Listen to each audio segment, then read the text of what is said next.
नमस्कार। ये आकाशवाणी शिमला है। अब आप नुसरत अंजुम से प्रादेशिक समाचार सुनिए।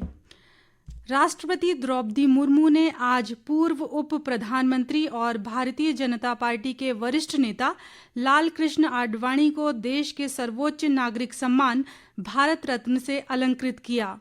वयोवृद्ध नेता आडवाणी को उनके आवास पर यह सम्मान प्रदान किया गया। उपराष्ट्रपति जगदीप धनखड़, प्रधानमंत्री नरेंद्र मोदी, पूर्व उपराष्ट्रपति एम वेंकैया नायडू, रक्षा मंत्री राजनाथ सिंह, गृह मंत्री अमित शाह और आडवाणी के परिवार के सदस्य इस अवसर पर मौजूद थे। एक सोशल मीडिया पोस्ट में राष्ट्रपति ने कहा कि भारतीय राजनीति के शिखर व्यक्तित्व लाल कृष्ण आडवाणी ने दृढ़ समर्पण और असाधारण कौशल के साथ 7 दशकों से भी अधिक समय तक देश की सेवा की। राष्ट्रपति ने कहा कि आडवाणी आज़ादी के बाद के उन नेताओं में से हैं जिन्होंने राष्ट्रीय प्राथमिकताओं को सामने रखकर देश को विकास पथ पर अग्रसर किया। मुख्य संसदीय सचिव आशीष बुटेल और उप मुख्य सचेतक केवल सिंह पठानिया ने कहा है कि वर्तमान कांग्रेस सरकार में ही कर्मचारियों के हित सुरक्षित हैं। शिमला से जारी एक बयान में दोनों नेताओं ने कहा कि वर्तमान सरकार ने पहली कैबिनेट बैठक में ही अपनी चुनावी गारंटी को पूरा करते हुए 1,36,000 कर्मचारियों के लिए पुरानी पेंशन स्कीम को बहाल किया। उन्होंने कहा कि पुरानी पेंशन प्रदान करने पर केंद्र सरकार द्वारा हिमाचल पर कई प्रकार की पाबंदियां लगाई गईं और केंद्र से मिलने वाली वित्तीय सहायता को भी कम किया गया। उन्होंने कहा कि पूर्व भाजपा सरकार से मिले कर्ज के चलते राज्य की आर्थिक स्थिति ठीक नहीं है। बावजूद इसके वर्तमान राज्य सरकार आर्थिक बदहाली को ठीक करने के साथ साथ कर्मचारियों को उनके वित्तीय लाभ भी प्रदान कर रही है। प्रदेश भाजपा ने निर्दलीय विधायकों के इस्तीफे स्वीकार न करने को असंवैधानिक करार दिया है। भाजपा मीडिया प्रभारी रणधीर शर्मा ने शिमला में एक पत्रकार वार्ता में कहा कि विधायकों ने स्वेच्छा से व्यक्तिगत रूप से पेश होकर विधानसभा अध्यक्ष को इस्तीफा दिया है और ऐसे में इसे स्वीकार किया जाना चाहिए। 6 बागी विधायकों पर मुख्यमंत्री के जुबानी हमले को उन्होंने मुख्यमंत्री पद की गरिमा के खिलाफ बताते हुए कहा कि मुख्यमंत्री सुखविंदर सिंह सुक्खू 15 महीने के कार्यकाल में अपने विधायकों को संतुष्ट नहीं कर पाए, जिसके चलते इन विधायकों ने भाजपा को समर्थन दिया। उन्होंने कहा कि केंद्र की भाजपा सरकार ने हर क्षेत्र और हर वर्ग के लिए कार्य किया है, जिसके चलते देश भर में लोग और नेता भाजपा में शामिल हो रहे हैं।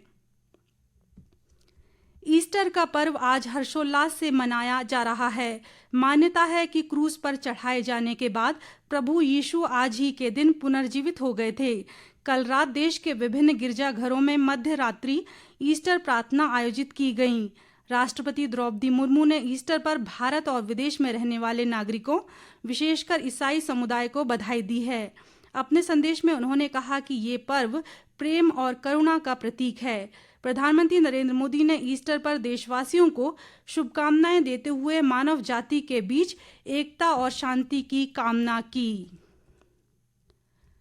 लोकसभा निर्वाचन के दृष्टिगत चुनाव ड्यूटी पर तैनात सभी कर्मचारियों, होमगार्ड्स व पुलिस के जवानों, सैनिकों और चुनावी ड्यूटी में रहने वाले हिमाचल पथ परिवहन निगम के कर्मचारियों को मतदान के लिए पोस्टल बैलेट ईडीसी के माध्यम से मतदान की सुविधा का प्रावधान किया गया है, ताकि कोई भी मतदाता अपने मताधिकार से वंचित नहीं रहे। इसके लिए संबंधित सहायक निर्वाचन अधिकारियों के कार्यालयों में सुविधा केंद्र भी बनाए जाएंगे।